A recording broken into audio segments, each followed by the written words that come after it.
मेरी एज है 67। इतना जज्बा है कि वोट डालने के लिए आ जी गए? मैं डायलिसिस पेशेंट हूँ। ये इसे देखें, सिर्फ पाकिस्तान बचाने आया हूँ, किसको वोट डाला? सच्चाई को। कौन सच्चा है? जो जेल में, जेल में तो इमरान खान है। वही सब निकले हैं, वोट डालें, पाकिस्तान बचाएं, पाकिस्तान बचाएं। अंकल जी वोट कास्ट कर दिया आपने? जी बिल्कुल कर दिया। आपकी एज क्या है? मेरी एज है 67। इतना जज्बा है कि वोट डालने के लिए आ जी गए? मैं डायलिसिस पेशेंट हूँ। हम्म, ये इसे देखें, दिखाएंगे। ये देखें जी। देख सकते हैं आप। सिर्फ पाकिस्तान बचाने आया हूँ।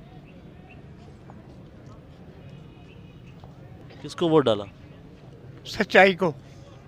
कौन सच्चा है? सबको पता है, जो जेल में, जेल में तो इमरान खान है। वही सच्चा है। इमरान खान को वोट डाला। उसी को डाला, पाकिस्तान